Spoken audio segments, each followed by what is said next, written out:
Do you feel like you get a sense of deja vu when watching your favorite classic Disney animation? Something you can't quite put your finger on? Maybe it's because for years, Disney has stolen footage directly from other films. Through a mix of time constraints, budgets, and drawing styles, some of your favorite classic animations will often feature the same exact scenes in animation designs.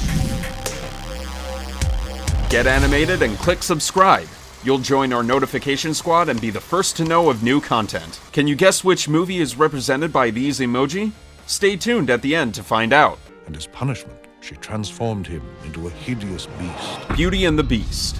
One of the Disney animations that has received the most accolades and positive critical reception has been Beauty and the Beast. The mature storytelling, great songs, and beautiful animation all combined to create an unforgettable film in the early 1990s. The movie was so popular that it was actually nominated for Best Picture at the 1992 Academy Awards. Even with all the popularity and originality, the film actually features a huge segment that's completely stolen from another Disney classic. During the closing moments of Beauty and the Beast, Belle shares a dance with the Beast, who is now transformed back to his human form. As the two waltz on the dance floor, it may look all too familiar because the same exact dance is featured in the closing moments of Sleeping Beauty. Once the majority of the film was animated, the crew found themselves on a time crunch with just that dance to finish. This is why they lifted the dance, painted over the characters, and spliced that footage into the closing moments of The Beauty and the Beast. Knowing this doesn't really take away from the film, and the great dance segment between Belle and the Beast during their dinner date is still all original with a mix of a little modern CG animation. You know something, Robin? You're taking too many chances. Chances? You must be joking. Robin Hood. When watching Robin Hood over again, you may have to wonder if Disney had some budgeting issues back in the early 1970s. The 1973 film has a lot of different recycled scenes from other Disney movies, accumulating to a total of 4 different films. One of the most obvious things is the extremely similar character design of Baloo from the Jungle Book to Little John in Robin Hood. Little John is a large bear that makes the same facial expressions, movements, and body language as Baloo. One of the main differences is that Little John wears clothes. 2 different dance scenes in Robin Hood also recycle animation. The first borrows exact scenes from the Jungle Book scenes featuring Baloo and King Louie dancing together. The second borrows exact dancing movements, animations, and frames from Snow White and the Seven Dwarfs. Maid Marian steals Snow White's exact moves that she used while partying up with all the dwarves. Even the cutaway shot of all the woodland creatures watching was swiped from Snow White. I guess Robin Hood does steal from the rich. The rich history of the Disney animation vault. Beg your pardon? I was just giving myself some good advice. Alice in Wonderland. One of Disney's more unique and ambitious animations was Alice in Wonderland. The movie follows Alice as she travels into the extraordinary worlds in Wonderland, meeting all kinds of crazy characters along the way. One of the more random parts of the film occurs when Alice comes into contact with Tweedledee and Tweedledum. The 2 characters proceed to tell Alice the story of the walrus and the carpenter, which turns into its own little animated short. In this story, the walrus goes into the water to lure a number of oysters away from his home so he can eat them. During one part of this journey, a group of fish can be seen swimming as the walrus goes through the water. This same group of fish was featured during an underwater scene in Pinocchio. The colors were slightly changed, but they have the same exact swim pattern and design. Another quick scene later in the film showcases a bird sitting in a small area of water and then flying up to a branch. This animation was originally used in Bambi and was barely even disguised in Alice in Wonderland, as it's pretty much a frame-by-frame duplicate of the bird.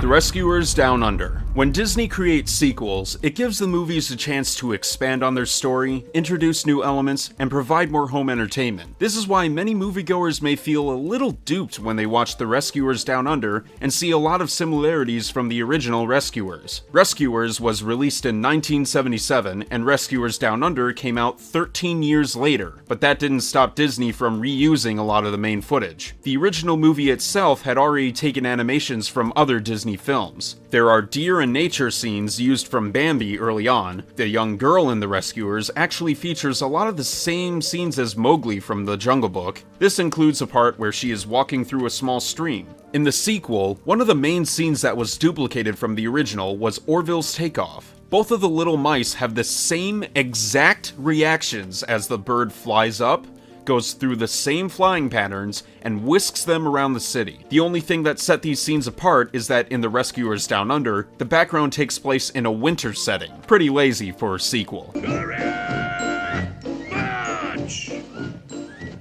other way.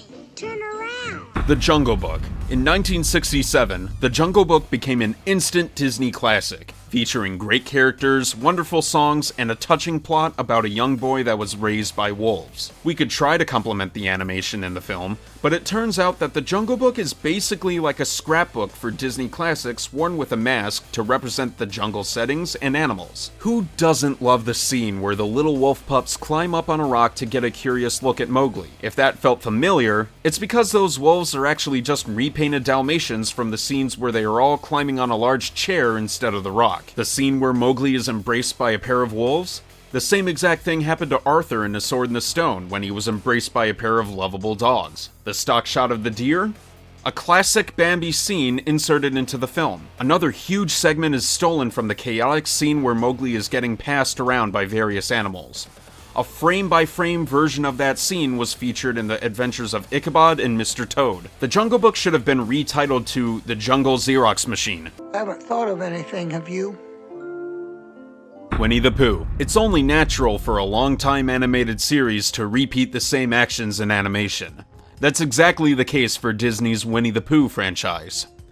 Various movies have recreated a number of character movements and animations, especially the flexible and wild moves of Tigger. His hops, jumps, and rolls have been repeated in movies like Winnie the Pooh and the Blustery Day and Winnie the Pooh and Tigger 2. One of the biggest Winnie the Pooh movie releases was The Many Adventures of Winnie the Pooh in 1977. The film includes a lot of the previous Pooh shorts and also showcases some extra scenes with Christopher Robin. If those scenes look familiar, it's because they are complete duplicates of Mowgli's adventures in the Jungle Book. Of course, Christopher Robin had some clothes added on, but it looks exactly the same as he walks toward the edge of a cliff and tosses a small rock off. Another recycled scene includes a moment where Christopher Robin walks out on the edge of a large trunk that hangs over a stream. Disney added a different background and Winnie the Pooh for a distraction, but when played side by side, there is no denying that the scenes have been copied. What a perfect stuffed owl. I beg your pardon? The Sword and the Stone. The Sword and the Stone uses a lot of recycled footage, but it may not seem as obvious as other movies. This is because Disney smartly pulled from little scene animated shorts instead of some of their bigger releases. They were allowed to get away with a lot more recycled footage that helped form the film. A boulder rolling down a hill was taken directly from the Disney short All in a Nutshell. A wolf crawling through the woods was taken from a tiger featured in the short Goliath 2. Scenes featuring dueling knights on horseback wasn't even disguised, as it recycled directly from the Disney short The Truth About Mother Goose. All of the horses and armor featured the same exact designs. One of the main feature-length movies that The Sword and the Stone recycled footage from was 101 Dalmatians. Jasper and Horace attempt to kidnap the dogs when the bumbling fools accidentally hit each other. The same scene happens in The Sword and the Stone when two bumbling fools accidentally hit each other with a sword. Not only is the action the same, but the reactions from the character that gets hit is exactly the same as well. Even a wizard like Merlin couldn't cover this one up. I'm a fox. My name's Todd. What's your name, kid? Mine's Copper.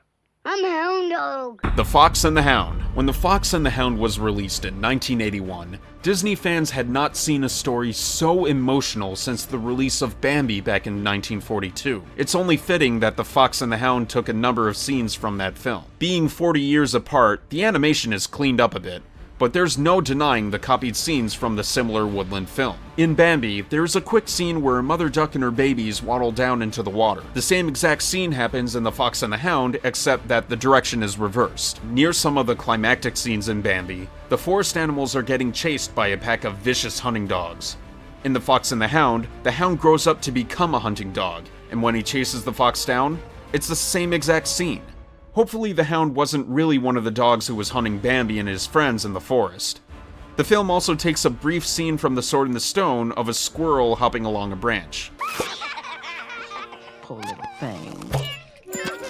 The Princess and the Frog. In 2009, Disney decided to ditch their modern CG animation designs to release a traditional animation for the release of The Princess and the Frog. The captivating story features a lot of classic Disney elements, including songs, the animation style, and the original stories that it is based off of. One of the characters in the film is an alligator named Louis. For many Disney fans, he may look a little familiar. Whether it was recycled footage or an homage isn't completely clear, but there's one point in the movie where Louis sticks his head between a tree and looks just like Madame Mim when she pulls her hair and turns into a hideous monster. The scene matches frame for frame and acts as a fun Easter egg in the movie. Another connection between the films can be found when Mim transforms into an alligator during her duel with Merlin. The alligator looks a lot like Louis, carrying the same traits and walking style. Maybe Louis is actually Mim's long-lost father. His ultimate goal in the film is to be turned into a human, and the original story saw him start out as a human at first.